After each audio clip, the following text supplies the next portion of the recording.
Hello viewers. तो आम पूर्व क्लास पढ़ी राजनीति विज्ञान पूर्व 8टी क्वेश्चन तो ये पढ़े आठटी क्वेश्चन पढ़े। तो फास्ट क्वेश्चन जा आधुनिक राजनीति विज्ञानी मानक मतरे राजनीति डेस्ट उत्पादन रही तीनोटी उत्पादन कारण फास्ट विवाद क्षमता देन आम सहमति जो तीनोटी उत्पादन कौन कौन बुझे क्षमता विवाद देन सहमति।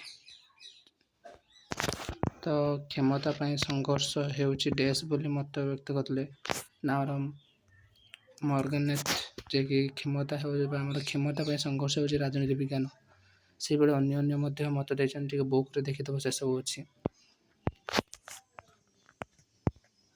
तो आमर मार्गनेट मतर क्षमता यही क्वेश्चन टाक जस्ट ये बोले जे आमर मार्गनेट मतरे राजनीति होउची डैश क्षमता संघर्ष।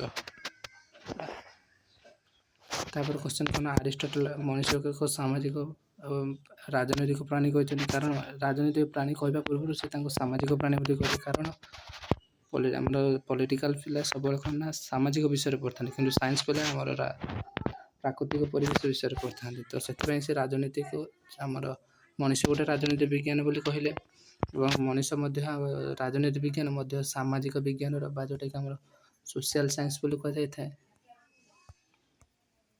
सोशल साइंस गोटे अंश पार्ट्स बोली राजनीति विज्ञान को नहीं जाए।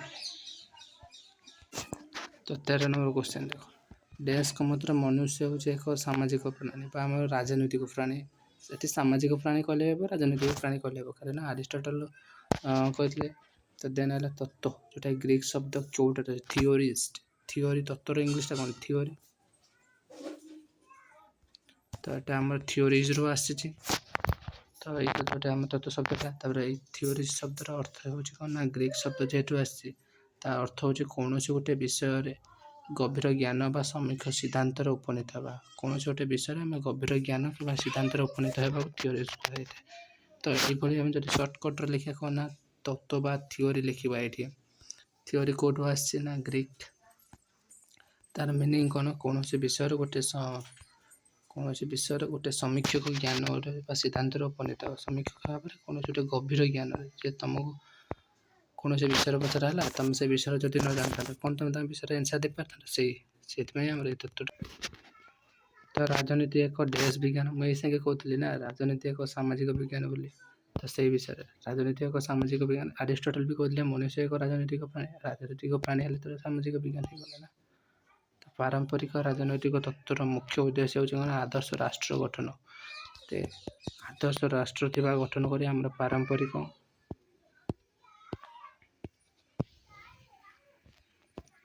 दर्शन देन आम अमेरिका तो 1976 अमेरिका घटला इंडिपेंडेंस जोटा कि डिक्लेयर करथिला फरासी राष्ट्र विप्लव देन आसला 1789 पर्यंत 1776 1789 या सहित गोटे मिस्टेक रही कौन आ गोटे क्वेश्चन देने जे इंग्लैंड गौरवमय विप्लव जोटा कि आमर ग्लोरियस रिवोल्यूशन जोटा कि 1688 रे होता यहाँ पॉइंट आउट कर देथिबो।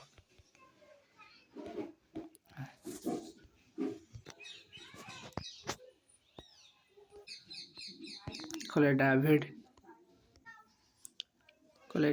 आम ईश्वर प्रदत्त तत्व को आम विज्ञापन बा सिस्टमेटिक थियोरी कहते कहीं से कहते गोटे गोटे पर्याय दे राजनीतिक जाए। तो सिस्टमेटिक कौन पाँच दे आलमंडकर प्रदत्त तत्व नाम कौन सांगठनिक कार्यक्रम अभिमुख्य सांगठनिक कार्यक्रम अभिमुख्य स्ट्रक्चरल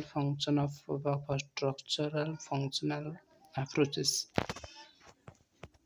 सेपरी आम डैश शताब्दी उदारवाद आमर नाम परिचित उदारवाद जोटा कि 7म 8म शताब्दी जे कि यार प्रवर्तक थे आमर मेन प्रवर्तक होचन जॉन लॉक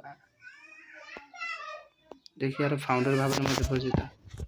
तो आज ये तो तले दी लिंक टेलीग्राम लिंक सब पीडीएफ अवेलेबल अच्छी तो नापी जॉइन करूँ और चैनल को सब्सक्राइब करूँ लाइक करूँ।